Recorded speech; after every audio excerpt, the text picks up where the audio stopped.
مرنے کے فوراً بعد انسان قبر سے جنت میں چلا جاتا ہے یا وہ قبر میں ہی اس کی روح رہتی ہے؟ دیکھیے جو لوگ انتقال کر جاتے ہیں تو ان کی روح کہاں رہتی ہے؟ کیا قبر میں رہتی ہے یا ان لوگوں کو ڈائریکٹ جنت میں بھیج دیا جاتا ہے؟ اس میں جو ہے بندے کی کنڈیشن پر منحصر ہے کہ اس کی روح کہاں رہے گی۔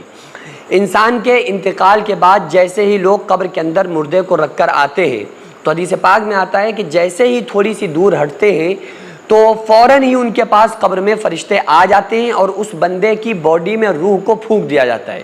یعنی کہ قبر میں مردے کو تھوڑی دیر کے بعد ہی زندہ کیا جاتا ہے اور اس سے حساب و کتاب شروع ہو جاتا ہے، یعنی قبر کے جو سوال ہیں اس سے سوالات ہونا شروع ہو جاتے ہیں۔ تو جس کے مشہور سوال ہیں قبر میں سے پہلا سوال پوچھا جاتا ہے، چاہے ہر بندے سے، چاہے نیک ہو بد ہو، اسے پوچھا جاتا ہے من ربک کا، تیرا رب کون ہے؟ ما دینک کا، تیرا دین کیا ہے؟ ما کنت تقول فی شان ھذا الرجل، حضور صلی اللہ علیہ وسلم کے چہرے کی زیارت کرائی جاتی ہے اور پوچھا جاتا ہے کہ بتا ہمارے نبی صلی اللہ علیہ وآلہ وسلم کے بارے میں تیرا کیا عقیدہ تھا، تیرا کیا خیال تھا۔ تو یہ جو قبر میں ہر بندے سے سوال کیے جاتے ہیں، چاہے وہ نیک انسان ہو یا گناہگار انسان ہو، برا انسان ہو۔ تو جو نیک بندہ ہوتا ہے وہ کہتا ہے کہ جب سوال کیا جاتا ہے من ربک کا، رب کون ہے تمہارا؟ تو وہ کہتا ہے ربی اللہ، میرا رب اللہ ہے۔ پھر سوال پوچھا جاتا ہے کہ ما دینک، تیرا دین کیا ہے؟ وہ کہتا ہے دین الاسلام، میرا دین اسلام ہے۔ اور ھذا محمد رسول اللہ صلی اللہ علیہ وسلم، یہ اللہ کے رسول ہمارے نبی صلی اللہ علیہ وسلم ہے۔ تو ایک آواز لگائی آتی ہے، ایک آواز دی جاتی ہے اور کہا جاتا ہے اس نے سچ کہا، اس کو جنت کا کپڑا پہناؤ، اس کے لیے جنت کا بچھونا بچھاؤ، اس کے لیے جنت کی کھڑکی کھول دو۔ قیامت تک وہ نیک بندہ جنت کی کھڑکیاں اس کے لیے کھول دی جاتی ہیں اور آرام اور چین کی نیند بسر کرتا ہے، زندگی کو بسر کرتا ہے، گزارتا ہے، چین کی نیند وہ سو جاتا ہے۔ آقا علیہ السلام نے ارشاد فرمایا کہ نیک انسان کو ایسے سلا دیا جاتا ہے قبر کے اندر،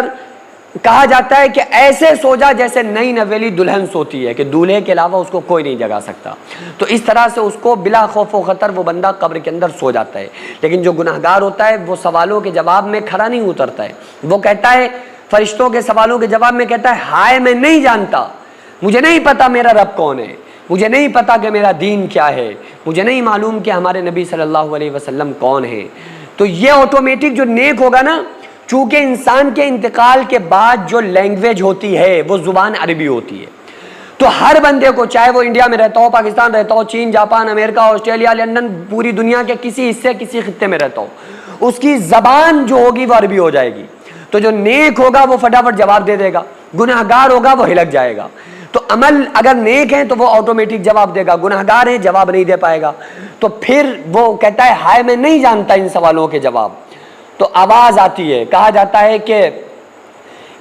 قبر اس کو اس طرح دباتی ہے کہ پسلیاں ایک دوسرے میں گھس جاتی ہیں۔ آقا علیہ السلام نے ارشاد فرمایا ایک فرشتہ مسلط کیا جاتا ہے جو قیامت تک ان کے اوپر گرز چلاتا ہے، اور وہ گرز ایسا ہوتا ہے، آقا علیہ السلام نے فرمایا اگر پہاڑ پہ اس گرز کو مارا جائے تو پہاڑ تحت الثری ساتویں زمین کے اندر گھس جائے، قیامت تک پھر ان گناہ گاروں کے اوپر قبر کے اندر وہ گرز چلتا ہے۔ تو بہرحال اس کے بارے میں کہ روح کہاں رہتی ہے، روح نیک لوگوں کی، کچھ نیک لوگ ایسے ہوتے ہیں جن کی روح کو علیجین میں رکھا جاتا ہے، کچھ نیک لوگ ایسے ہوتے ہیں جن کی روح کو ہمیشہ کے لیے سلا دیا جاتا ہے، کچھ ایسے لوگ ہوتے ہیں جن کی روح ہمیشہ قبر میں رہتی ہے۔ لیکن چاہے انسان کی روح نیک ہو یا بد ہو،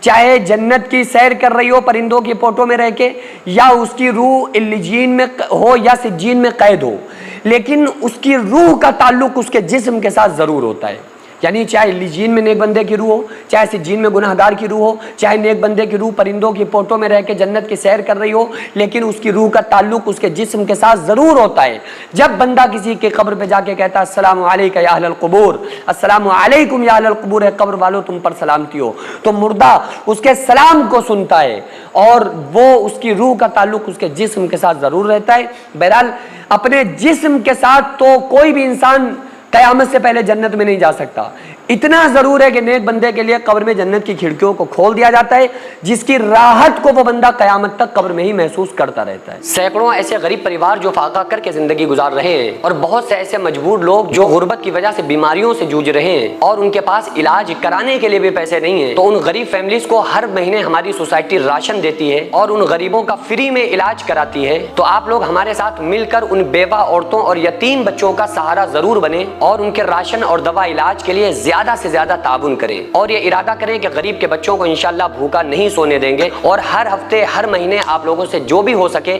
آپ تعاون ضرور کریں۔ ان کو 10 سال سے جو لوگ بستر پر پڑے ہوئے ہیں انشاءاللہ تعالی ہم سب مل کر ان غریبوں کا علاج بھی کرائیں گے، اور ہر مہینے انشاءاللہ تعالی ان غریبوں کو ہم راشن پہنچائیں گے۔ یہ سوسائٹی کا اکاؤنٹ نمبر ہے اور یہ اسکینر ہے، آپ لوگ اس اکاؤنٹ پر یا اس اسکینر کے ذریعے آپ غریب فیملیز کی ہیلپ کر سکتے ہیں۔